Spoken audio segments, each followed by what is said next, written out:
नमस्ते या फिर एक इंसान से दूसरे इंसान की तरह हेलो। आप देख रहे हैं स्वास्तिक स्पीक्स। मैं यहाँ कोई मोटिवेशनल स्पीकर बनकर नहीं बैठी हूँ, ना कोई परफेक्ट लाइफ जीने वाली इंसान हूँ। मैं बस वो इंसान हूँ जिसने लोगों को टूटते देखा है, खुद को ब्लेम करते देखा है और कई बार खुद को भी उसी जगह पाया है। हर वीकेंड मैं यहाँ एक कहानी लाऊंगी, कोई इमेजिनरी स्टोरी नहीं, कोई सब कुछ ठीक हो जाएगा वाला झूठ नहीं। ये कहानियाँ होंगी असल लोगों की, असल दर्द की और असल लेसन्स की।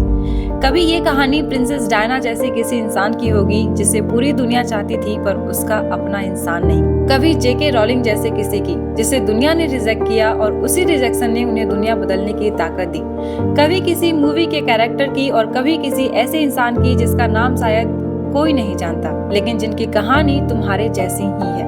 मैं ये कहानियाँ इसलिए नहीं सुनाती कि तुम इम्प्रेस्ड हो जाओ, मैं इसलिए सुनाती हूँ ताकि तुम रात को जब अकेले बैठो तो तुम्हें ये ना लगे कि तुम अकेले हो। क्योंकि जिंदगी में सबसे डेंजरस चीज दर्द नहीं होता, खुद को गलत समझ लेना होता है। और इन कहानियों में हम यही ढूंढेंगे, कहाँ इंसान टूटा, कहाँ उसने खुद को ब्लेम किया और कहाँ उसने समझा कि गलती उसकी ही थी। मैं कोई फाइनल ट्रूथ देने नहीं आई, मैं बस एक सवाल रखने आई हूँ, क्योंकि कभी कभी एक सही सवाल 1000 झूठे जवाबों से ज्यादा काम करता है। तो अगर तुम्हें लगता है कि तुम्हारे साथ भी कुछ ऐसा हुआ है जिसे तुम आज तक समझ नहीं पाए, अगर तुम्हें लगता है कि तुम स्ट्रॉन्ग बनने की कोशिश में थक चुके हो, तो शायद ये कहानी तुम्हारे लिए है। तो आज की कहानी शुरू करने से पहले बस एक बात याद रखना कि ये कहानी किसी और की जिंदगी की है, लेकिन इसका एक हिस्सा शायद तुम्हारी जिंदगी से जुड़ा है। तो जज मत करना, सिर्फ सुनना, क्योंकि कभी कभी किसी और की कहानी हमें खुद से मिलवा देती है। प्रिंसेस डायना को लोग फेरी टेल प्रिंसेस कहते थे, लेकिन उनकी जिंदगी फेरी टेल नहीं थी। 19 साल की उम्र में उनकी शादी हुई प्रिंस चार्ल्स से। पूरी दुनिया खुश थी लेकिन डायना नहीं। शादी के बाद उसे पता चला कि जिस इंसान के साथ वो जिंदगी बिताने आई हैं, वो इमोशनली किसी और से जुड़ा हुआ है।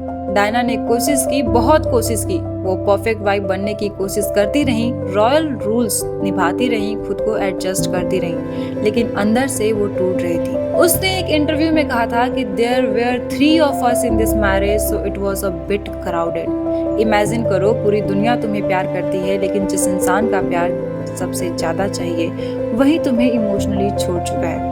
लोगों ने कहा डायना ज्यादा सेंसिटिव है, डायना अटेंशन चाहती है, डायना ड्रामेटिक है, लेकिन सच ये था वो अकेली थी। और फिर उसने एक डिसीजन लिया, खुद को ब्लेम करना बंद किया। उसने समझा अगर कोई बार बार तुम्हें धोखा देता है तो प्रॉब्लम तुम्हारी कमी नहीं, प्रॉब्लम उसकी लॉयलिटी है। शादी टूटी, उनका नाम खराब हुआ, लेकिन उनकी पहचान और मजबूत हो गई। आज डायना को लोग इसलिए याद नहीं करते कि वो प्रिंस की वाइफ थी, बल्कि इसलिए क्योंकि वो सच्ची, कंपैशनेट और ब्रेव इंसान थी। धोखा मिलना ये साबित नहीं करता कि तुम कम हो, कभी कभी ये साबित करता है कि सामने वाला तुम्हारे लेवल का नहीं है। अब सुनो जेके रॉलिंग की कहानी। आज वो हैरी पॉटर की वजह से बिलियनर हैं, लेकिन एक समय ऐसा था उनकी शादी फेल हो चुकी थी, हस्बैंड एब्यूजिव था, वो अकेली माँ थी, बेरोजगार थी, डिप्रेशन में थी। उनका हस्बैंड उन्हें इमोशनली और मेंटली तोड़ता था, उनकी कॉन्फिडेंस खत्म कर देता था। वो अपनी बेटी के साथ गवर्नमेंट वेलफेयर पर जिंदा थी। कभी कभी उनके पास कॉफी खरीदने तक के पैसे नहीं होते थे। वो बस एक कैफे में बैठकर सिर्फ इसलिए लिखती थी क्योंकि घर में वो लोनलीनेस उन्हें खा जाती थी। उसने हैरी पॉटर की मनुस्क्रिप्ट 12 पब्लिशर्स को भेजी, 12 ने रिजेक्ट किया। किसी ने कहा फैंटेसी नहीं बिकेगी, चिल्ड्रंस बुक के स्कोप नहीं है, फाइंड अ रियल जॉब। और यहाँ सबसे इम्पोर्टेंट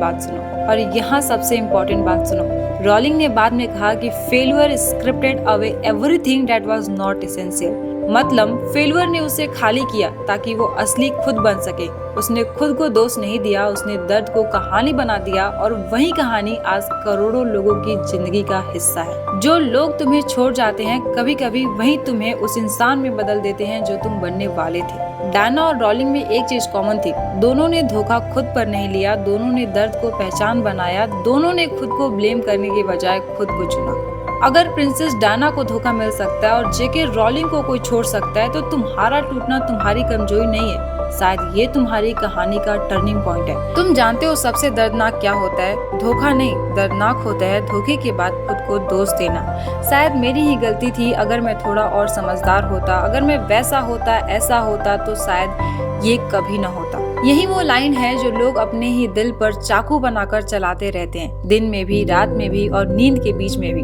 लेकिन ध्यान से सुनो, कोई इंसान तुम्हें धोखा देकर अगर चला गया ना, तो वो इंसान कभी अच्छा हो ही नहीं सकता। चीटिंग तुम्हारे कारण नहीं हुई, तुम वजह नहीं हो, तुम कमी नहीं हो। चीटिंग कोई एक्सीडेंट नहीं होता, चीटिंग कोई मजबूरी नहीं होती, चीटिंग एक आदत होती है। और सबसे बड़ी बात, उससे भी बड़ी बात, चीटिंग एक चॉइस होती है। जिस इंसान ने तुम्हें धोखा दिया, उसे हर कदम पर पता था कि वो गलत कर रहा है, उसने फिर भी किया। और जब कोई इंसान जानबूझकर गलत करता है तो वो तुम्हारी कमी नहीं दिखाता, वो अपना कैरेक्टर दिखाता है। जो इंसान अपने पार्टनर से धोखा कर सकता है, वो दोस्ती में भी धोखा देगा, रिश्ते में भी और जिंदगी में खुद से भी। क्योंकि धोखा रिलेशनशिप की प्रॉब्लम नहीं होती, धोखा वैल्यू की प्रॉब्लम होती है। देखो, तुम अच्छे इंसान हो इसलिए तुम्हें गिल्ट हो रहा है। गलत लोग गिल्ट को महसूस नहीं करते, वो एक्सक्यूजेस ढूंढते हैं। तुम्हारे पास अब पेन नहीं है, तुम्हारे पास एक्सपीरियंस है। और हर एक्सपीरियंस तुम्हें तोड़ने नहीं, तुम्हें बेहतर बनाने आता है। धोखा सहने वाले कमजोर नहीं होते, वो बस ज्यादा सोचते हैं गलती मेरी ही थी, भरोसा मेरा था। लेकिन एक बात याद रखना, उसने छोड़कर तुम्हें नहीं हराया, उसने अपना सच दिखाया है। तुमने खुद को दोषी ठहराया उसके हर एक गलत फैसले के लिए, लेकिन अब समझ में आया वो तुम्हें नहीं, अपने जमीर से भाग रहा था। इसलिए खुद को सजा देना बंद करो। जो चला गया वो तुम्हारी कीमत तय नहीं करता। तुम आज भी वही हो, सच्चे, गहरे और डिजर्विंग। और याद रखना, जो इंसान तुम्हें धोखा देकर गया है वो तुम्हारे फ्यूचर से नहीं, तुम्हारे लेसन से जुड़ा है। अंत में मैं बस यही कहना चाहूंगी, अगर आज भी कहीं न कहीं तुम खुद से ये पूछ रहे हो कि मेरी क्या गलती थी, तो इस कहानी को अपने लिए एक जवाब समझ लेना। धोखा इसलिए नहीं हुआ क्योंकि तुम कम थे, धोखा इसलिए हुआ क्योंकि सामने वाले ने गलत चुन लिया।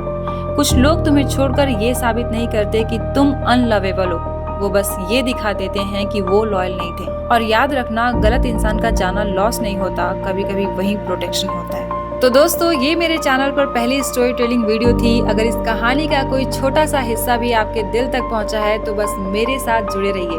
हर वीकेंड एक सच्ची कहानी के साथ, असल लोगों की असल जिंदगी की। तो मिलते हैं अगले सैटरडे या संडे एक नई कहानी के साथ। कहानी सुनो नहीं, समझो, यहीं से बदलाव शुरू होता है।